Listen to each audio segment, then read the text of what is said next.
Astaghfirullah. Bismillahirrahmanirrahim. Assalamualaikum warahmatullahi wabarakatuh. Alhamdulillah wassalatu wassalamu ala rasulillah wa ala alihi wa sahbihi wa mawalah wa la hawla wa la quwata illa billahi wa ba'du. Alhamdulillah, segala puja dan puji hanya milik Allah subhanahu wa ta'ala. Salawat dan juga salam kita hadiahkan kepada Rasul kita Nabi besar Muhammad sallallahu alaihi wa ala alihi wasallam. Alhamdulillah, di pagi menjelang siang ini kita bisa duduk untuk bertalabul ilmi, dan pembahasan di siang hari ini kita akan membahas tentang 3 kelompok yang terang-terangan mengumumkan perang melawan Allah subhanahu wa ta'ala. Siapa 3 kelompok yang lancang ini? Bagaimana bisa dia menantang Allah subhanahu wa ta'ala dan mengumumkan perang, dan mustahil akan menang? Siapa yang akan menang melawan Allah subhanahu wa ta'ala, sementara kita semua adalah makhluk-makhluknya dan Allah itu penciptanya? Allah bisa saja menghancurkan sesukanya dan membinasakan sesukanya, tapi rupanya ada di antara manusia itu yang lancang dan berani menantang terang-terangan perang melawan Allah subhanahu wa ta'ala. Inilah yang kita akan bahas di pagi hari ini, tentang 3 manusia yang dengan kelancangan mereka berani terang-terangan mengumumkan perang melawan Allah subhanahu wa ta'ala. Siapa mereka? Yang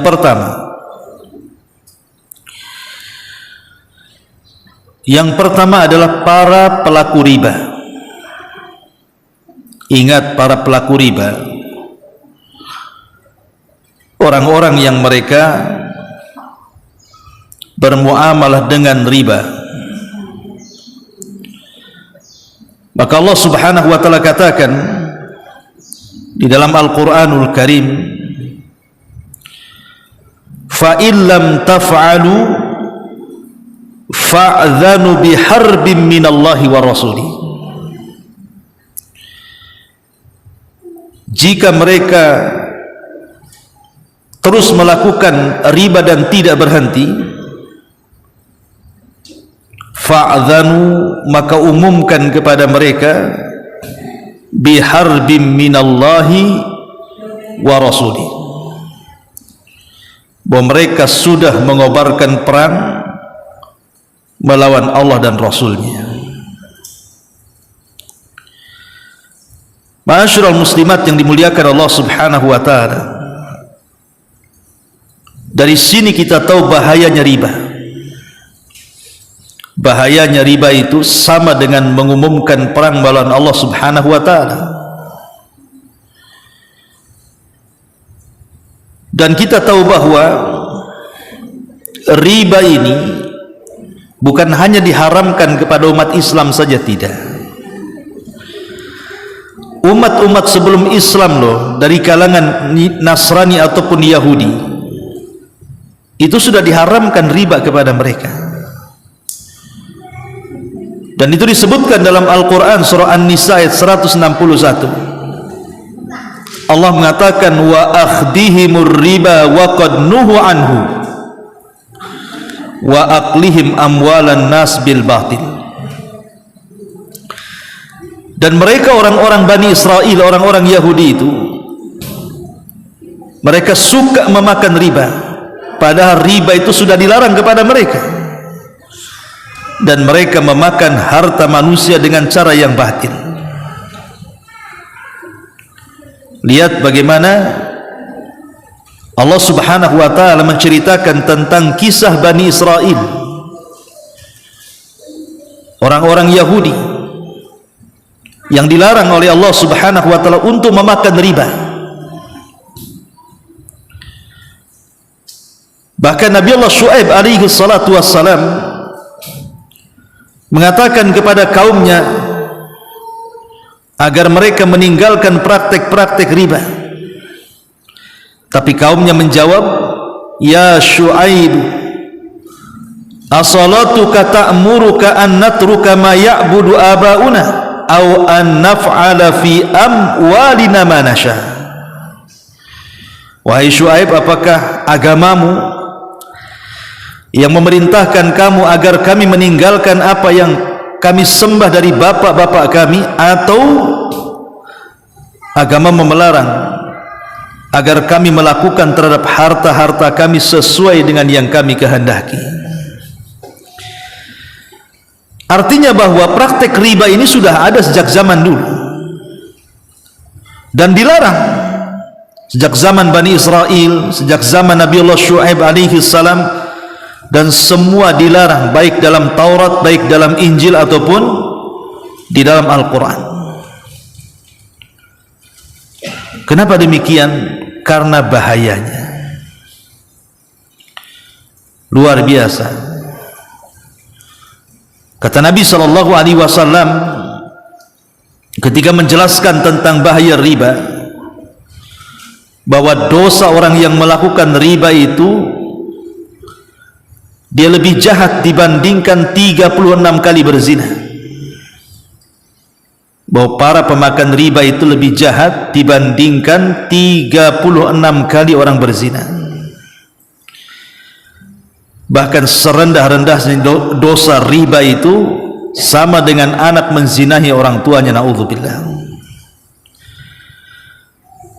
Bahkan para pemakan riba ataupun yang memberi makan riba, ataupun yang mencatat riba, ataupun yang menyaksikan riba, itu hukumnya sama.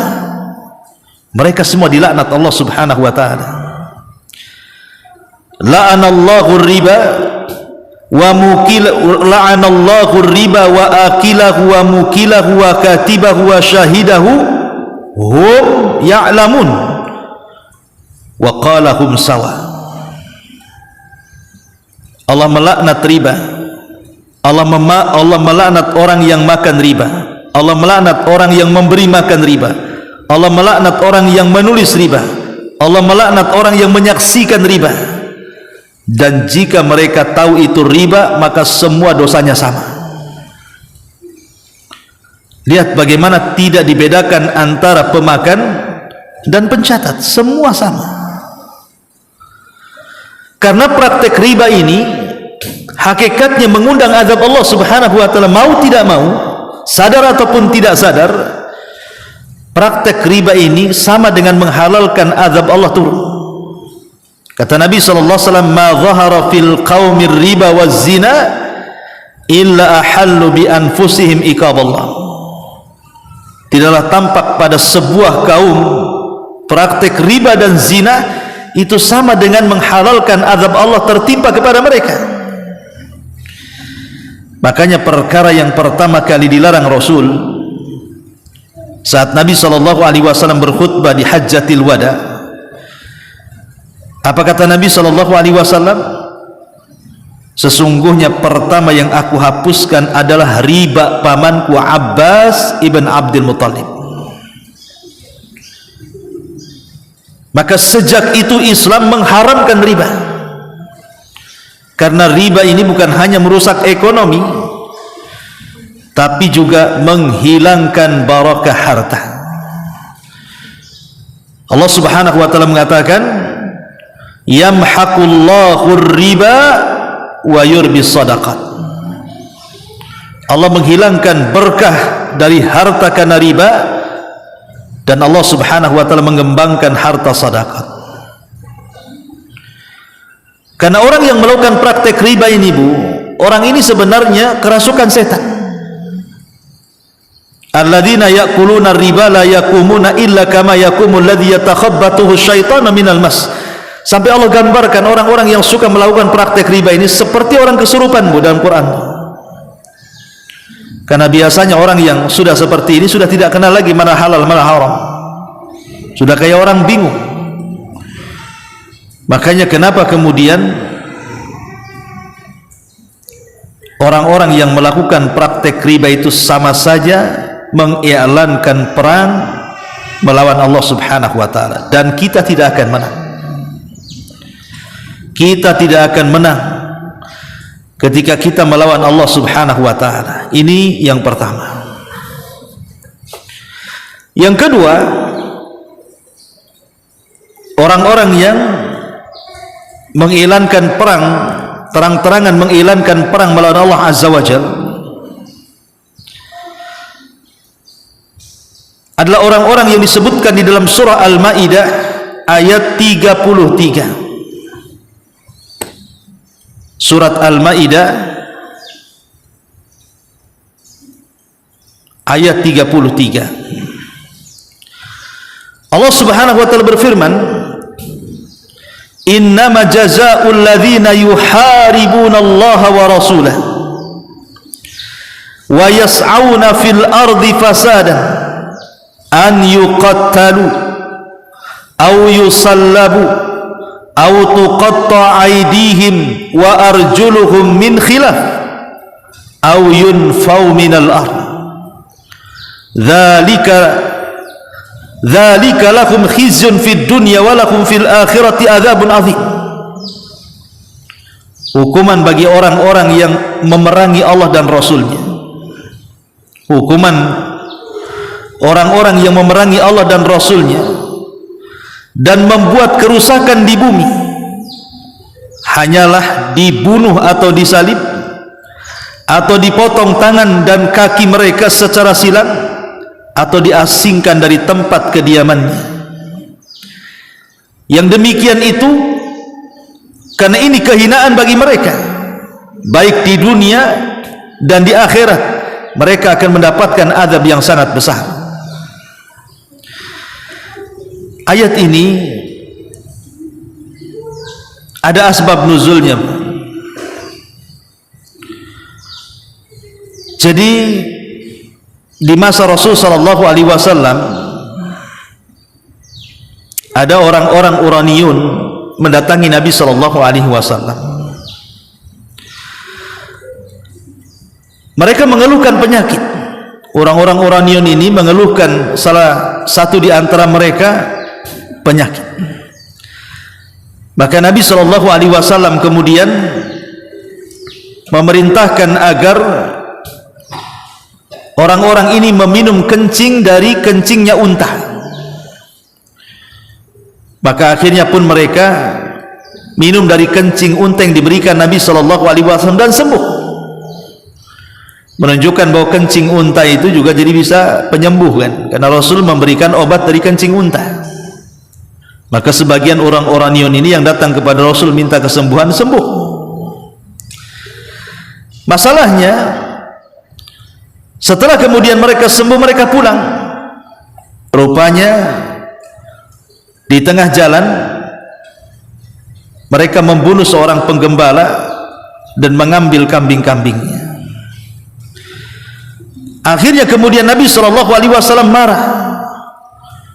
Kemudian turunlah ayat ini, surah Al-Maidah ini, bahwa ancaman bagi mereka ataupun hukuman bagi mereka, kata Allah Subhanahu wa taala, maksudnya para penyamun ini kan para perampok ini. Sesungguhnya balasan terhadap orang-orang yang memerangi Allah dan Rasulnya dan membuat kerusakan di permukaan bumi hanyalah dibunuh atau disalib atau dipotong tangan kaki mereka dengan bertimbal balik secara silang atau dibuang dari negara tempat kediamannya. Yang demikian itu sebagai satu penghinaan untuk mereka di dunia, dan di akhirat mereka mendapatkan azab yang benar. Kata para ulama, yang pertama, jika seseorang itu merampas harta orang lain kemudian membunuhnya, maka hukumannya dia dibunuh dan disalib. Jadi kalau orang ini sampai kemudian membunuh, bukan hanya membunuh, diambil pula hartanya, maka hukumannya dibunuh juga kemudian disalib. Yang kedua, jika seseorang tidak sempat merampas hartanya, akan tetapi dia membunuh, maka cukup dihukum mati dan tidak disalib. Kemudian yang ketiga, jika seseorang itu merampas harta orang lain tapi tidak membunuh, maka hukumannya dipotong tangan dan kakinya secara silang. Dan yang keempat, jika seseorang tidak merampas harta orang lain dan tidak juga membunuhnya, semisal ia hanya sekedar menakut-nakuti saja, atau mungkin hendak melancarkan aksi jahat terlebih dahulu tetapi kemudian dia tidak sempat membunuh dan tidak sempat mengambil hartanya, maka orang ini harus diasingkan hukumannya. Jadi di sini ada 4 poin bagi para perampok, para pencuri. Maka Allah Subhanahu wa taala memberikan hukuman kepada mereka karena mereka adalah orang-orang yang terang-terangan mengiklankan perang melawan Allah. Jadi kelompok kedua ini adalah kelompok para perompak, para perampok, para pencuri. Maka mereka mendapatkan 4 hukuman sesuai dengan berat dan tidaknya perbuatan jinayah yang ia lakukan. Saya ulangi, yang pertama, kalau perampok ini sampai membunuh kemudian merampas hartanya, berarti hukumannya dibunuh dan disalib. 1. Yang kedua, jika dia tidak sempat merampas hartanya tapi dia membunuh, maka dia dibunuh hukumannya. Kemudian yang ketiga, jika dia merampas hartanya dan tidak membunuh, maka kaki dan tangannya dipotong secara silang. Dan yang ketiga, kalau dia tidak membunuh dan tidak sempat merampas hartanya tapi sudah menakut-nakuti, maka dia harus dibuang, harus diasingkan. Sebagaimana Allah Subhanahu wa taala mengatakan, sesungguhnya balasan terhadap orang-orang yang memerangi Allah dan Rasulnya dan membuat kerusakan di bumi, mereka harus dibunuh atau disalib, atau dipotong tangan dan kaki mereka dengan bertimbal balik, atau dibuang dari negeri tempat kediamannya. Yang demikian itu sebagai satu penghinaan untuk mereka di dunia, dan di akhirat mereka mendapatkan azab yang pedih, azab yang besar. Ini kelompok yang kedua, kelompok yang terang-terangan mengumumkan perang melawan Allah Subhanahu wa taala.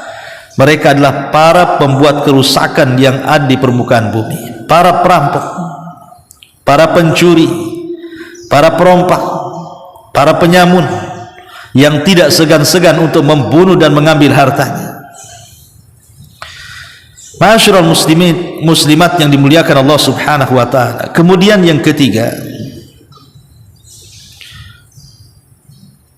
orang-orang yang memusuhi wali-wali Allah, orang-orang yang memusuhi wali-wali Allah. Rasul sallallahu alaihi wasallam bersabda dalam sebuah hadis dari Abu Hurairah radhiyallahu an, Nabi sallallahu alaihi wasallam bersabda, Allah berfirman, hadis ini hadis qudsi, man adali waliyan faqad azantuhu bil harbi wa ma taqarraba ilayya 'abdi bi syai'in ahabba ilayya mimma aftaradtu alayhi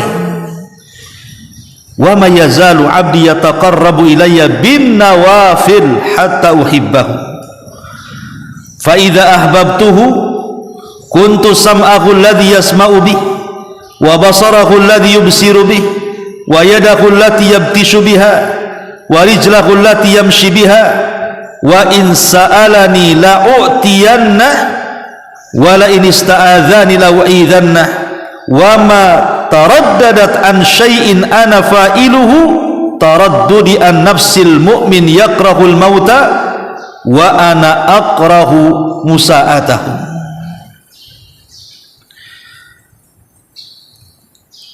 Allah subhanahu wa ta'ala berfirman dalam hadis qudsi, Allah subhanahu wa ta'ala berfirman dalam hadis qudsi, sungguh Allah berfirman, barang siapa yang memusuhi wali-waliku, maka sungguh aku telah mengumumkan perang kepadanya. Tidaklah hambaku mendekatkan diri kepadaku dengan satu amalan saleh yang lebih aku cintai daripada amalan-amalan yang aku wajibkan kepadanya dalam Islam.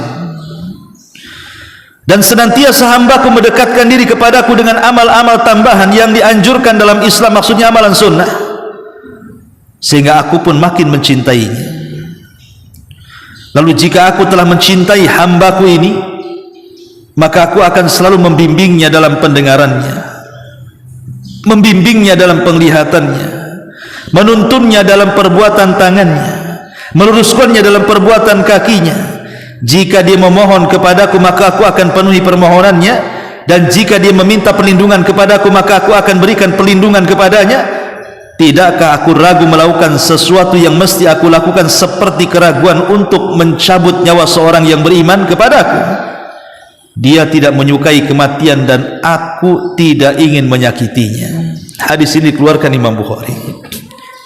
Jadi yang ketiga, orang-orang yang jelas-jelas mengumumkan perang melawan Allah adalah orang-orang yang memusuhi wali-wali Allah. Siapa wali-wali Allah itu? Apakah wali-wali Allah itu yang bisa terbang? Apakah wali-wali Allah itu yang bisa berjalan di air?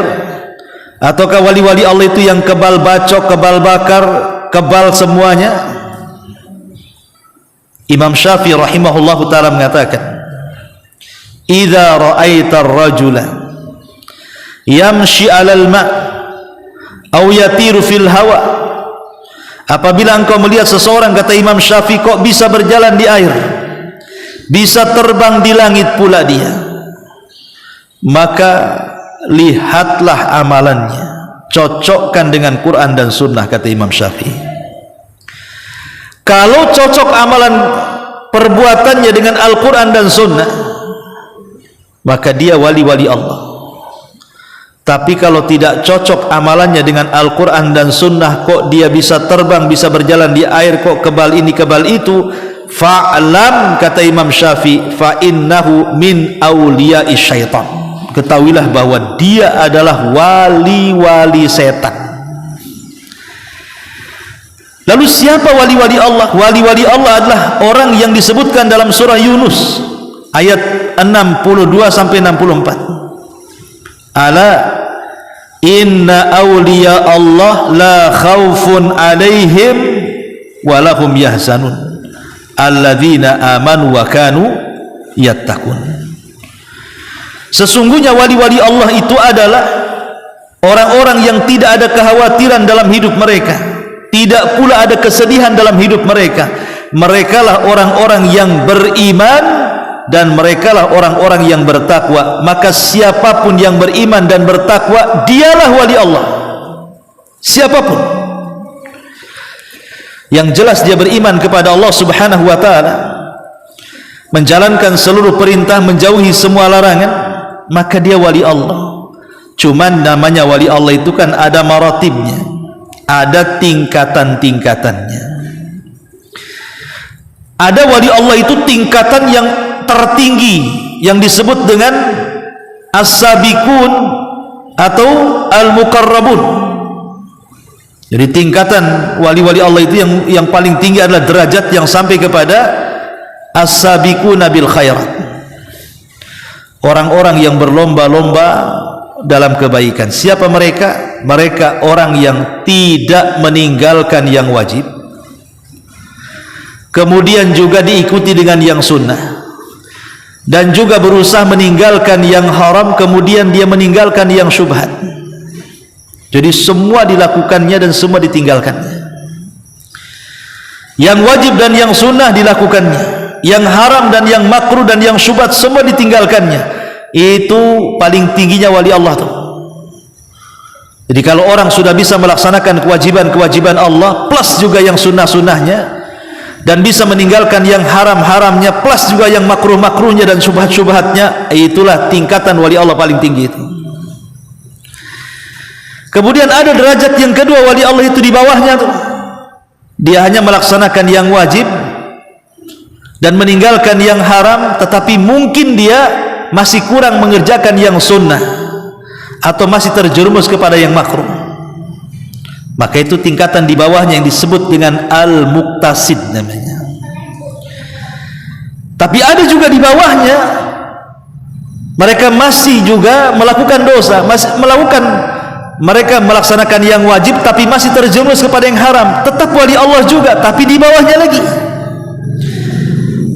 Karena intinya selama masih ada Islam dan selama masih ada iman, selama masih ada iman dan juga selama masih ada takwa, maka dia adalah wali Allah sesuai dengan tingkatan-tingkatannya. Karena wali Allah adalah orang-orang yang istiqamah, yang Allah Subhanahu wa taala katakan, innal ladzina qalu rabbuna Allah thumma istaqamu tatanazzalu alaihimul malaikatu alla takhafu wa la tahzanu wa abshiru bil jannati allati kuntum tu'adun. Siapa wali-wali Allah? Mereka orang-orang yang mengatakan Rabb kami Allah, orang-orang yang beriman, kemudian mereka istiqamah dengan keimanannya. Maka saat meninggalnya datang malaikat mengatakan, jangan takut, jangan sedih, engkau sudah dijanjikan sorga. Itulah wali Allah. Jadi wali Allah itu adalah orang-orang yang mengejar istiqamah, bukan mengejar karomah. Orang yang mengejar istiqomah pasti dapat karomah, tapi orang yang mengejar karomah belum tentu dapat istiqomah. Orang kalau istiqomah menjalankan perintah, menjauhi larangan, menikmati yang dihalalkan, menjauhi yang diharamkan, istiqomah di situ, insya Allah datang karomah. Tapi kalau orang cari karomah, cari keanehan-keanehan, nggak akan istiqomah orang kayak gitu tuh. Karena bagi orang yang istiqomah, karomah itulah masuk surga. Walaupun dia tidak ada keanehan, gak apa-apa, yang penting masuk surga. Itu karomah yang paling besar bagi orang-orang yang istiqomah. Makanya kenapa kemudian wali-wali Allah itu bukan identik dengan kebal bacok, kebal bakar, bisa terbang, bisa ini, bisa itu. Tidak. Wali-wali Allah itu adalah orang-orang yang menjalankan perintah, menjauhi larangan, menikmati yang dihalalkan dan menjauhi yang diharamkan. Itulah wali Allah. Kalau ada orang-orang yang ngaku wali Allah tapi kelakuannya jauh daripada Al-Quran dan Sunnah, tidak pernah sholat, tidak pernah puasa, kelakuannya kayak orang gila, itu bukan wali Allah. Jadi kalau ada orang ngaku wali Allah, sekali lagi, sholat pun tidak, puasa pun tidak, telanjang kemana-mana kayak orang gila, itu bukan wali Allah. Pernah saya membahas biografi tentang Syekh Abdul Qadir Jailani. Mungkin bisa dilihat di YouTube Humairah channel new. Jadi saya pernah membahas kisah Syekh Abdul Qadir Jailani. Jadi antara biografi Syekh Abdul Qadir Jailani ini, satu hari Syekh Abdul Qadir Jailani itu lewat di sebuah padang pasir. Tiba-tiba di balik awan ada yang memanggil-manggil Syekh Abdul Qadir Jailani, ya Abdul Qadir, katanya. Ya Abdul Qadir, di balik awan tuh. Maka Syekh Abdul Qadir memandang ke awan dan mengatakan, labbaik, ya, aku penuhi panggilanmu, siapa kamu? Maka orang di balik awan itu mengatakan apa? Ana Rabbuk, saya adalah Rabbmu, katanya. Dia ngaku Rabbnya. Ke Syekh Abdul Qadir Jailani, lalu apa yang akan kau perintahkan kepadaku? Maka orang yang di atas awan mengatakan, aku sudah mencabut kewajiban-kewajiban yang diwajibkan kepadamu. Kau tidak perlu solat lagi, kau tidak perlu puasa lagi, kau tidak perlu haji lagi. Apa kata Syekh Abdul Qadir Jailani? Anta iblis, kamu iblis, bukan Tuhan, katanya. Ini sampai dinukilkan oleh Syekh Shalih Fauzan hafizahullah ta'ala. Kisah ini dinukilkan oleh Syekh Shalih Fauzan hafizahullah ta'ala. Jadi Syekh Abdul Qadir mengatakan, anta iblis, engkau iblis, engkau bukan Tuhan.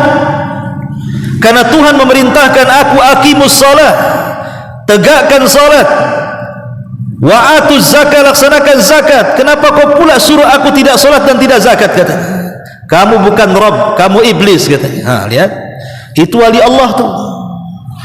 Syekh Abdul Qadir Jailani saja tahu itu iblis. Sekarang pula orang-orang yang mengaku mencintai Syekh Abdul Qadir Jailani, itu wali Allah jelas, ya kan? Mereka sudah tidak sholat, tidak puasa, tidak haji, kemudian menganggap Allah sudah menyatu dengan dirinya, kemudian dia mengatakan dia wali. Wali Allah itu orang yang istiqomah, yang tidak pernah meninggalkan sholat, baik sholat sunnah atau baik sholat wajib ataupun sholat sunnah, tidak pernah meninggalkan Ramadan ataupun puasa sunnahnya, tidak pernah meninggalkan zakat ataupun sedekahnya, haji dan umrohnya, dan begitu seterusnya. Itulah wali-wali Allah. Karena puncak wali Allah adalah Nabi sallallahu alaihi wasallam. Wali yang paling tinggi adalah Nabi sallallahu alaihi wasallam. Apa kata Rasul? Saya loh orang yang paling bertakwa dan paling takut kepada Allah. Tapi saya tidak pernah meninggalkan salat. Sampai Aisyah radhiyallahu anha, padahal salat sunnah ya, bukan salat wajib. Sampai Aisyah radhiyallahu anha melihat kaki-kaki Rasul pecah tuh, gara-gara dia tidak pernah meninggalkan qiyamul lail. Kata Aisyah, ya Rasul, cukupkan yang wajib untukmu. Lihat kondisi fisikmu sudah melemah, kakimu sudah pecah-pecah. Tapi Rasul mengatakan, ya Aisyah, afala akun abdan syakura, salahkah saya menjadi hamba yang bersyukur? Biarkan aku seperti ini. Kalau Nabi SAW saja istiqomah dengan qiyamul lail, jangan cerita sholat wajib, dengan qiyamul lail sampai pecah-pecah kakinya, dan dia adalah setinggi-tingginya wali.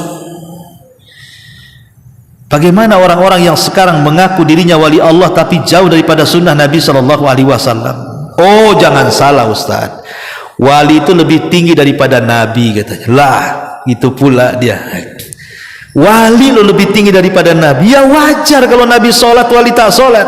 Dalilnya mana Ustaz? Lihat Nabi Musa dengan Khidir itu, ya.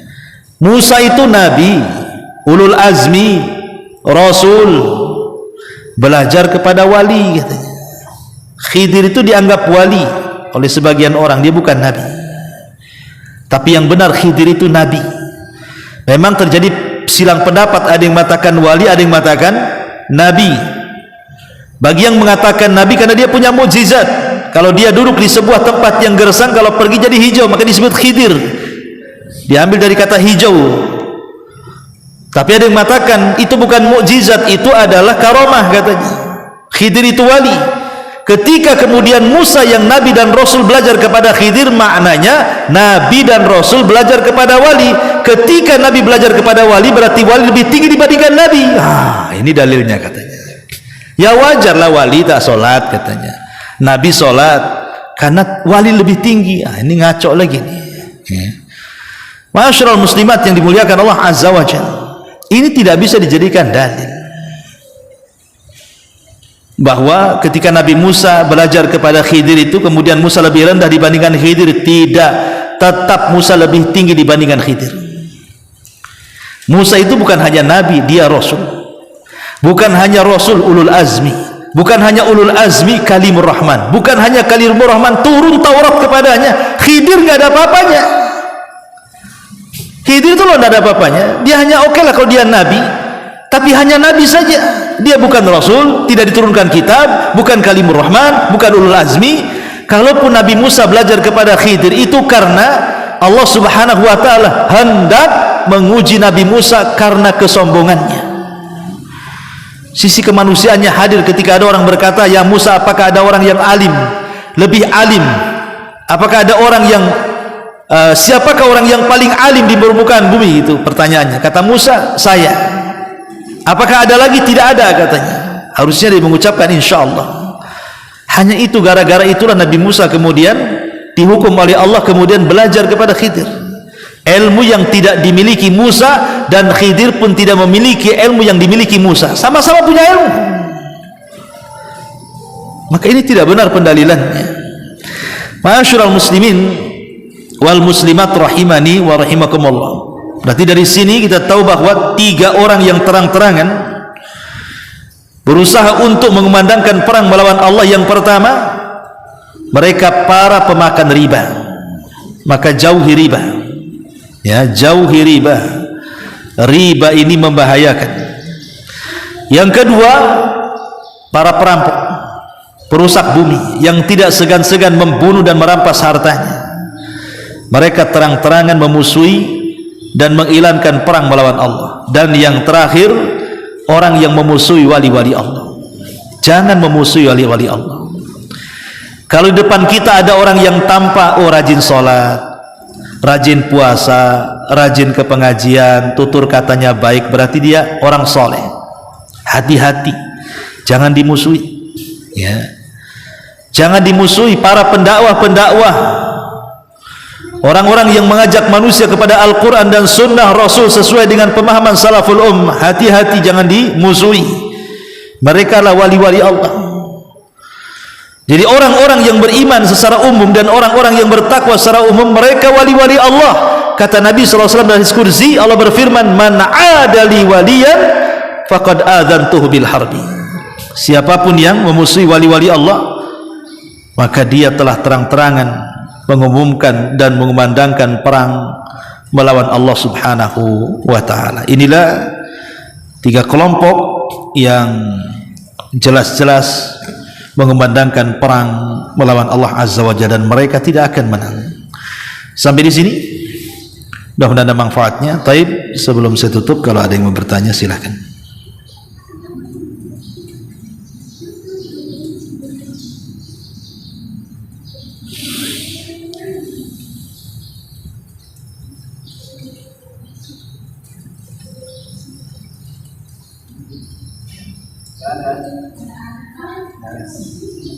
Ya ada, alhamdulillah.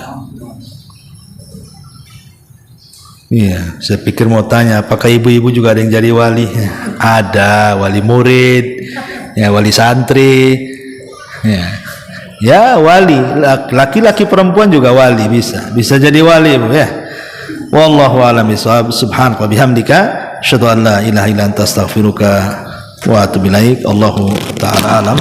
Assalamualaikum warahmatullahi wabarakatuh.